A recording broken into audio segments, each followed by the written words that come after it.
सिंध के सीनियर वजीर शर्जील इनाम मेमन ने इल्जाम लगाया है कि बानी पीटीआई को मुल्क के खिलाफ लॉन्च किया गया। उनकी लड़ाई सियासी जमातों और इदारों से नहीं बल्कि पाकिस्तान से है।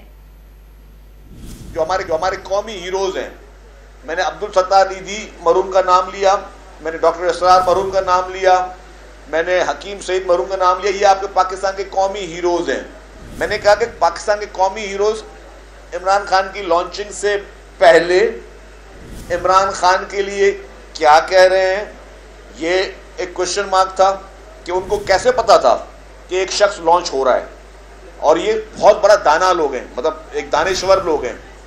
हकीम सईद कम दानेश्वर नहीं था, डॉक्टर इसरार कम दानेश्वर नहीं था। अब्दुल सत्तार ईदी रोल मॉडल है। कौन सा पाकिस्तानी जो अब्दुल सत्तार ईदी नहीं बनना चाहेगा, जिसकी ख्वाहिश नहीं होगी मैं अब्दुल सत्तार ईदी बनूं।